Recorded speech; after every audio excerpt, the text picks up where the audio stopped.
Our next speaker is James George. He's the Executive Director of the Space Frontier Foundation, and his talk will be Public Outreach by the Space Frontier Foundation. And you're going to be bending over a lot. I'll talk loud. Nope. No slides, no views. This is a low-tech briefing. Congratulations, I salute every one of you for your determination and stamina for being here. I don't know if anybody else can understand the irony of having a session titled Getting the Attention of the Busy World. It's the last session. You can see how hard it is. Okay. Space Frontier Foundation is an organization of individuals dedicated to opening the limitless frontier of space as soon as possible. Sounds great. Wonderful mission statement. What does that mean, and how does that make us different than anybody else? There seem to be dozens of different space organizations.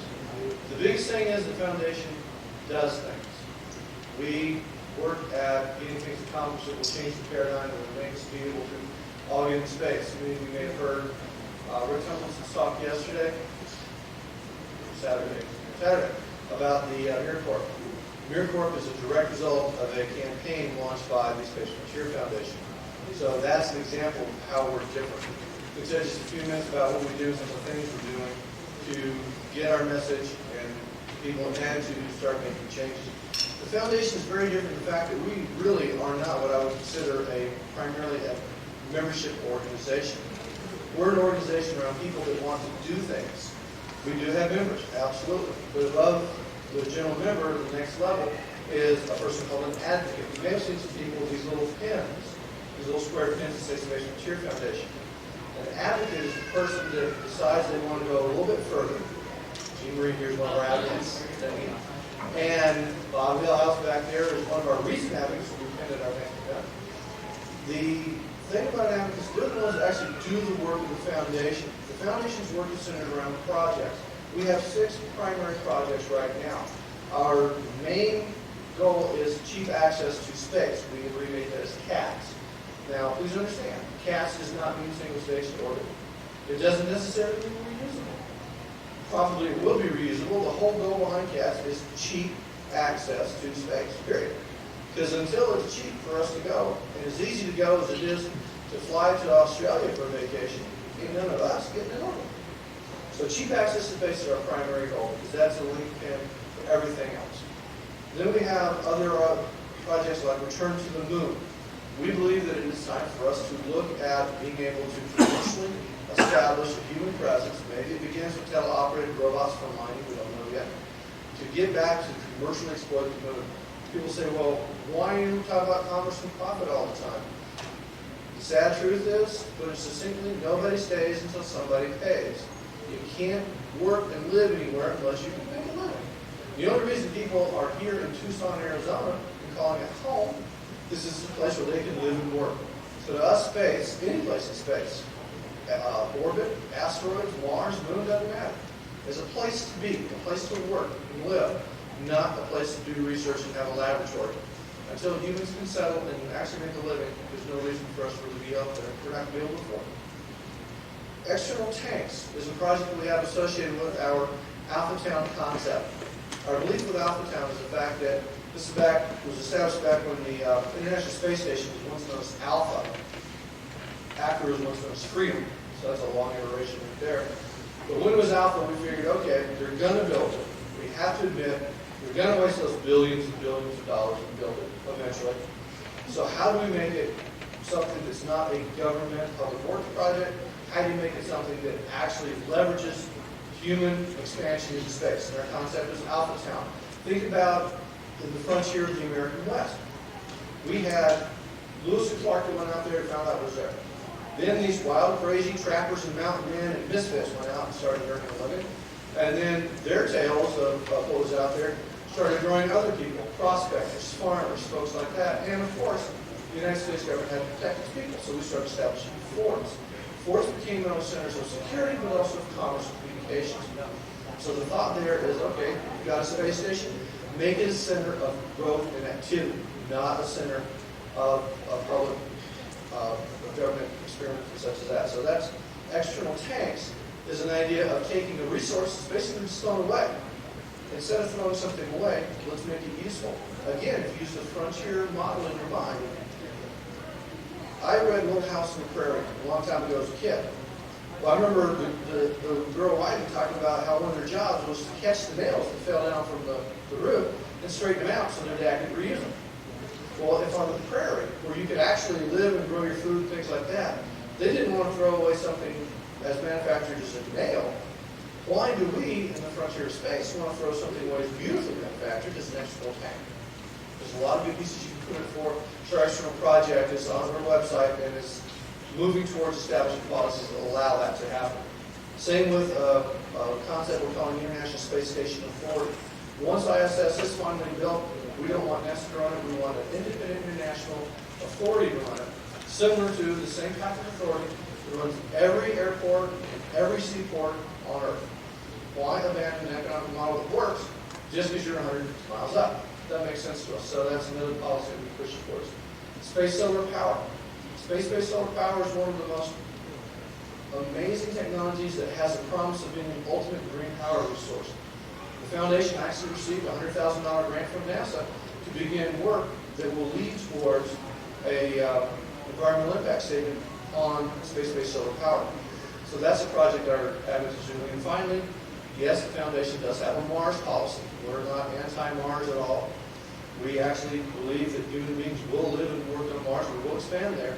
Our difference is that we want to go in a way that is sustainable and that builds infrastructure along the way. That's our only difference. So those are our projects, and our advocates that make these projects happen. They actually determine the projects we're going to have because they see the policies that the foundation espouses, and they come up with the ideas of things to make them happen. Yes, Jeff? James, there's also the project on asteroids. You can watch. You're right. Any other? Well, that and the Genesis Asteroid Resources Project. That's right. Forgot. Thank you for reminding me. Dennis Wingo is working on the asteroid side, and we have Rich Godwin doing the watch, which the watch is a way that we are funding astronomers worldwide to locate, identify, and track Earth orbit crossing asteroids. There's not a very coordinated program from anybody else, so we figured we better look out for the Earth killers. So again, all these projects are led by an advocate, and they usually start by an advocate. They determine what we're going to be doing, which links to our outreach. Now, getting to the idea of outreach, the first question is, what do you really consider outreach? To me, having our members come to our conferences is not outreach, because you're still just preaching to the choir. Outreach is when you involve other aspects of the community that normally don't have anything to do with space or with your organization. So to do that, the foundation not only draws other people to its conferences, but it has conferences on other subjects, such as our Lunar Conference, such as our Space Enterprise Symposium. We're having an event in San Jose where the vast majority of the audience has nothing to do with space, except that they're looking as potential investors in space businesses.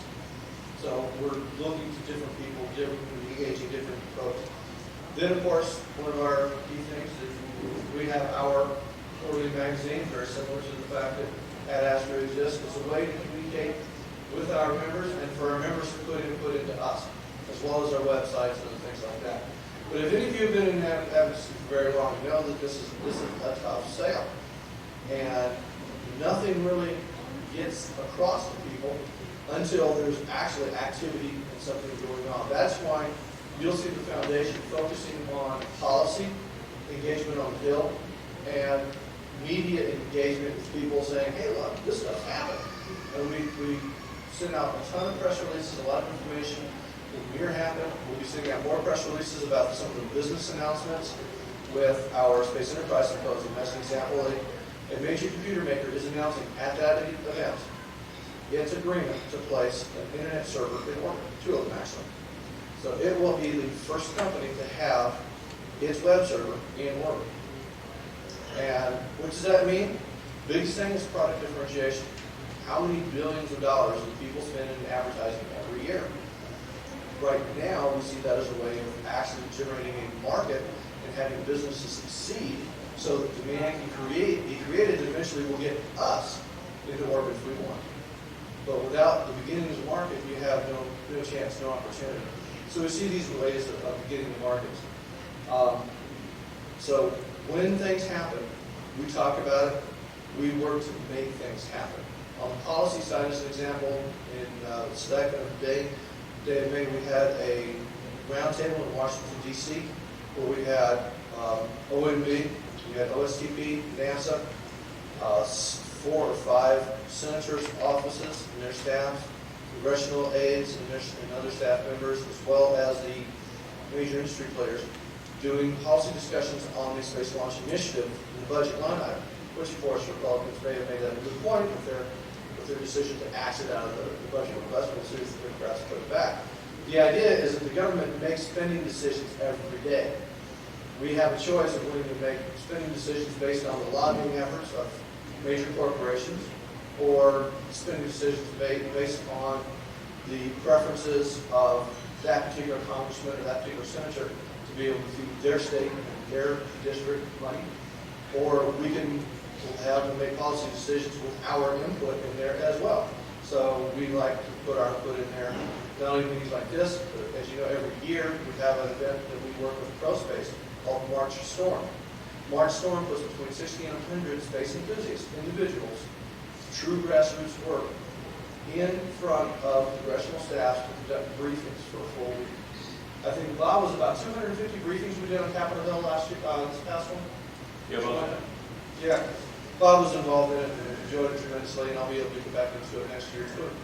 But the good news there is we're received as a true grassroots, not a pseudo grassroots, not a Gucci Gulch group that are pushing special interests. Yeah, we're pushing a special interest, the survival of humankind, that kind of stuff.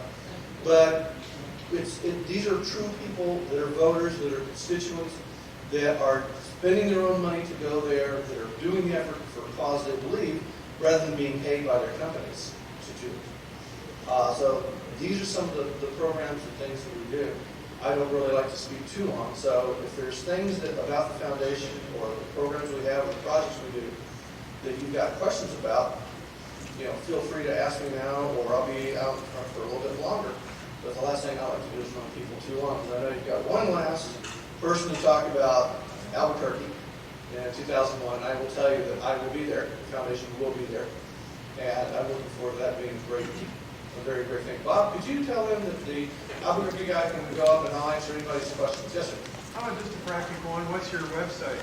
www.space-frontier.org.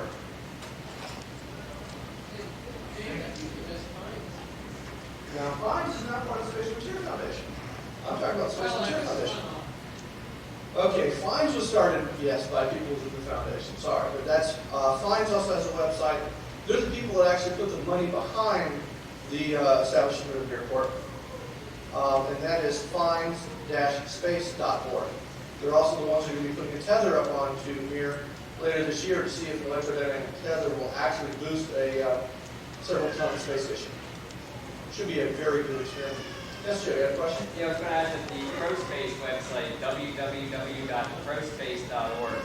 The dates haven't been picked for next year's March Storm yet, but bookmark that and check back occasionally. There's also a history there. You can see what was done the last couple of years. It's a lot of effort, but it's a lot of fun, and I get to go back this year or next year, so it'll be a good time. Yes, sir. How soon can you take somebody there? When do you want to go? You can book a flight up with Mir Corp for November, but you need $20 million. That's the problem. What we are in right now, what people don't seem to realize, people talk about space tourism as a future market. Well, let me tell you, space tourism is 10 years old. There's already been 2 people that weren't astronauts, weren't cosmonauts, weren't associated with any government that have flown to Mir. 2 people. One from Japan, a Japanese newsman, who had a hell of a bad time because he was a chain smoker, and you can't smoke in space. Well, they really selected him good. And then when he got back, instead of him being a spokesman for their station, because the TV station paid for him to go up there, he kind of like went in as a reclusive monk raising herbs or something. He just kind of vanished. And then there was a woman in Great Britain that won a lottery that the Russians run. So there have already been 2 tourists already. And I've been having conversations with companies that want to use Mir for their purposes. And the reason I say November is kind of funny because we were talking to this one guy. He's absolutely fit. And he's small, so he'll fit in the soils real good. That's a plus. And he was saying, okay, and he definitely has money. He says, okay, I want to give you the money. I want to book it. How long is it going to take me to fly? A year, 18 months from now? I don't know, we'll call. So we called MirCorp, and they said, well, give us a couple minutes, and they checked and come back and said, we can manifest them for November. It's like that. So it's none of these, you might get there in 2 to 3 years if you're selected by some senator or something. You got the money, they can manifest you. That's one thing that Rick didn't say in his talk. They've booked people already. They've booked companies.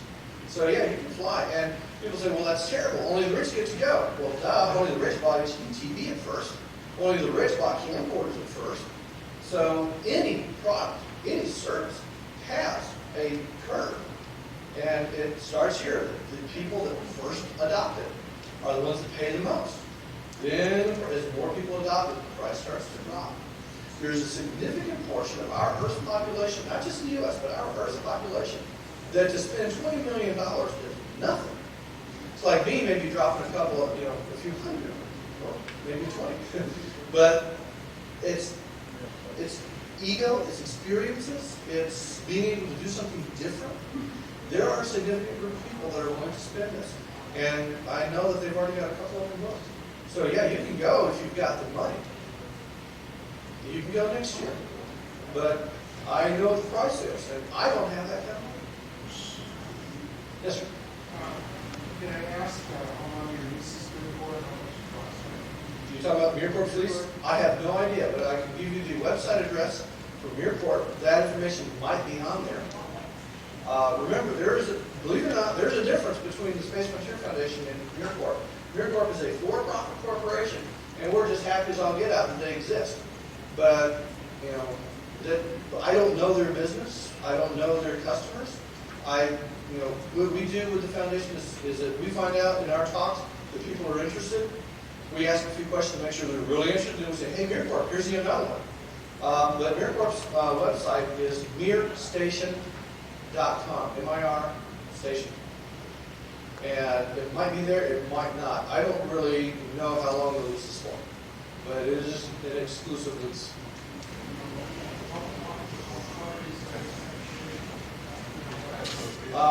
It's not hard at all. Contact MirCorp, find out what stage of financing they're in right now, see how much you can buy. It's not they have not made an IPO yet. My understanding is that they're shooting for end of this year to second quarter next year for an IPO. Depends on how much more business they have. But Jim and Lou, you have a question started? You were thinking about something? No, I was just going to say something regarding IPOs. I know they plan to. When it actually happens, I don't know. We'll find out. But any other questions on the foundation, feel free to look at our website. We have a place where it says info@spacefrontier.org. That email comes to me. I'm the one that responds to it. And for a few minutes more, there'll be my business card on our table. I'll be happy to give you any kind of information. And I hope enough people took these things so that I'm not lugging boxes on the back. And if that's all the questions, appreciate your time and your attention. You all have a great day.